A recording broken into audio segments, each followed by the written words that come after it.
It's been a year of fierce battles, of digging for the truth to secure justice for America's veterans. As the VA debacle unfolded, the VFW stood vigilant. We demanded that the men and women who defend this great nation be defended against a system that's failed them. We stepped in and took action, with a nation of patriots behind us to face the crisis head on. We're the veterans of foreign wars, and there is no challenge too large, no opponent too fierce to keep us from fighting for veterans. Today, we look back in pride at a year of hard work and transformation, and we celebrate the VFW's relentless fight on behalf of veterans everywhere. This year, John W. Stroud was sworn in as the VFW's new Commander-in-Chief in the midst of the VA debacle that shook America. He called on our ranks to recommit to our mission to continue paying it forward for veterans of every generation. We meet today as a nation still at war abroad and in crisis at home over at the Departments of Veterans Affairs and the Department of Defense. The VA is a health care system worth saving that right now must identify and fix what's broken. That needs to hold people appropriately accountable to the fullest extent of the law. And a system that must restore the faith of the veterans in their VA. As an organization, the VFW welcomes the intense media and congressional attention this crisis has produced, because attention brings scrutiny, and scrutiny demands accountability. Bold words that rallied us and also foretold the challenges we'd face in the year ahead. Challenges we met head-on with thousands of VFW members and patriots at our side. When reports of veterans dying as they awaited care at VA facilities ignited a firestorm of controversy, the VFW took swift and decisive action to help fix this broken system. We put Congress on notice. Your political agendas do not take precedence over the veterans who fought tirelessly for this country. The VFW enacted a vast outreach strategy to those enrolled in VA care, a compilation of phone calls, emails, town hall meetings, and surveys. Subsequently, we released the report titled Hurry Up and Wait, bringing together the VA healthcare experiences of more than 1,600 veterans across all 50 states.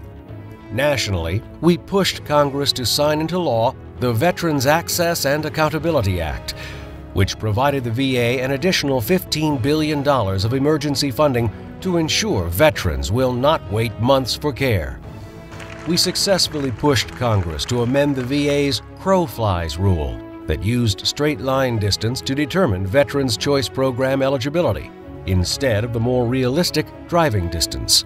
And the VFW became the first VSO to join the VA's #VetQ initiative to provide quick, credible information and useful new resources to veterans, service members, and their families seeking answers on a full range of service-related questions.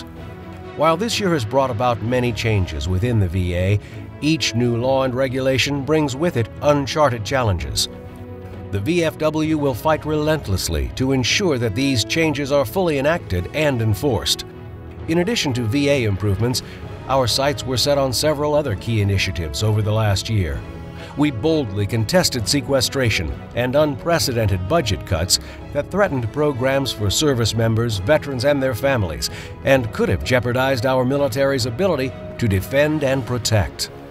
Urged Congress to pass the Clay Hunt Suicide Prevention for American Veterans Act that will strengthen and expand the VA's mental health care services in an effort to prevent veteran suicide. Applauded a new military discharge upgrade decision that allows veterans diagnosed with PTSD after separation the ability to request upgrades to less than honorable discharges.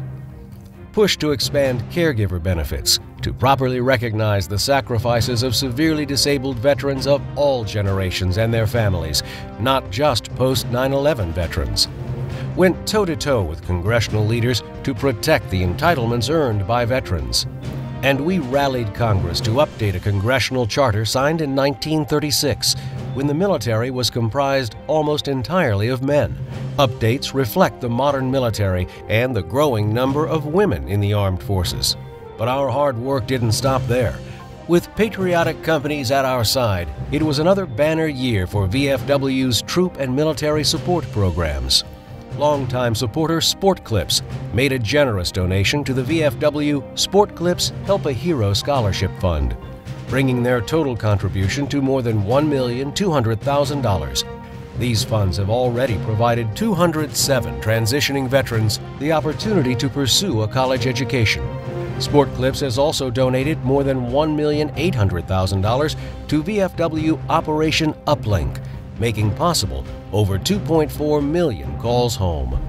For the 8th consecutive year, Burger King restaurants raised funds for VFW unmet needs during the months of July and November, bringing Burger King's total contribution to more than $3,100,000. Program sponsor USAA stepped forward yet again to help veterans. Their cumulative donations are $1,250,000. And Tractor Supply Company, the largest farm and ranch store chain in the U.S., partnered with VFW Posts for the 3rd consecutive year to host Salute Our Troops events across the country. This year also brought new partnerships and initiatives that increased our outreach to veterans of every generation. We hosted our first Student Veterans of America Leadership Summit, where 40 student veteran leaders from campus chapters across the country convened to discuss the campus-level concepts that work to ease a veteran's transition from the military to higher education or the workforce. And we teamed up with Student Veterans of America to kick off a new fellowship program that allowed 10 student veterans to join VFW advocates on Capitol Hill during the 2015 VFW Legislative Conference. We joined with Cerner Corporation to host a virtual career fair, pairing hundreds of veterans with career opportunities that complement their military training. And we hosted Facebook town hall meetings to address topics critical to veterans. Also in the past year, we began commemorating the 50th anniversary of the Vietnam War by hosting Welcome Home and other events across the country. We joined with the Vietnam Veterans Commemorative Partner Program to honor the sacrifice of our nation's Vietnam veterans and give them their proper due as defenders of this great country of ours. We celebrated the 5th anniversary of the post-9/11 GI Bill that has already provided more than $42 billion in educational benefits that have helped over 1,200,000 veterans. Proudly contributed 7,900,000 volunteer hours to local community service projects across America, and awarded $3,300,000 in scholarships and educational incentives to middle and high school students through our Voice of Democracy and Patriots Pen essay competitions. Voice of Democracy Grand Prize winner Adam Densmore of Colorado was awarded a $30,000 college scholarship, while Patriots Pen winner Ethan Schroeder of Pennsylvania received a $5,000 cash reward. Both young men took an all-expense-paid trip to D.C., where they were recognized at the 2015 VFW Legislative Conference. The VFW presented the VFW Congressional Award to Senator Bernie Sanders for his role as lead negotiator behind the passage of the Veterans Access, Choice, and Accountability Act. And we continue to demand justice. Our nationwide network of service officers have now helped 284,000 veterans receive more than $6.9 billion in earned compensation and benefits from the VA over the last 3 years. We have pledged to fight sequestration, which threatens to obliterate the programs veterans depend on and collapse America's all-volunteer force. Congress must put a stop to the looming budget sequestration.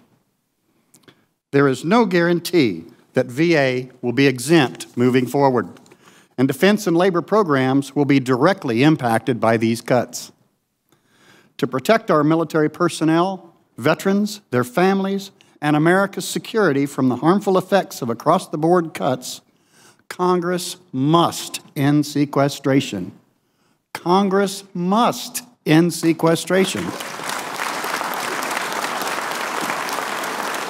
And as the threat of sequestration looms, the VFW remains vigilant. We will not rest until this threat subsides. Ending sequestration is and will remain the top priority of the VFW. While we've achieved much in the past year, we know that much still remains to be done. unforeseeable challenges lie ahead. But we will continue to lead the way for reforms and help restore our veterans' faith in the VA system, their system. And we will continue to be the nation's leading advocate for all that is right for veterans. This is our sworn mission every day of the year. We will not rest till every veteran receives the care, treatment, and support they've earned and deserve. We are the veterans of foreign wars, and no one does more for veterans.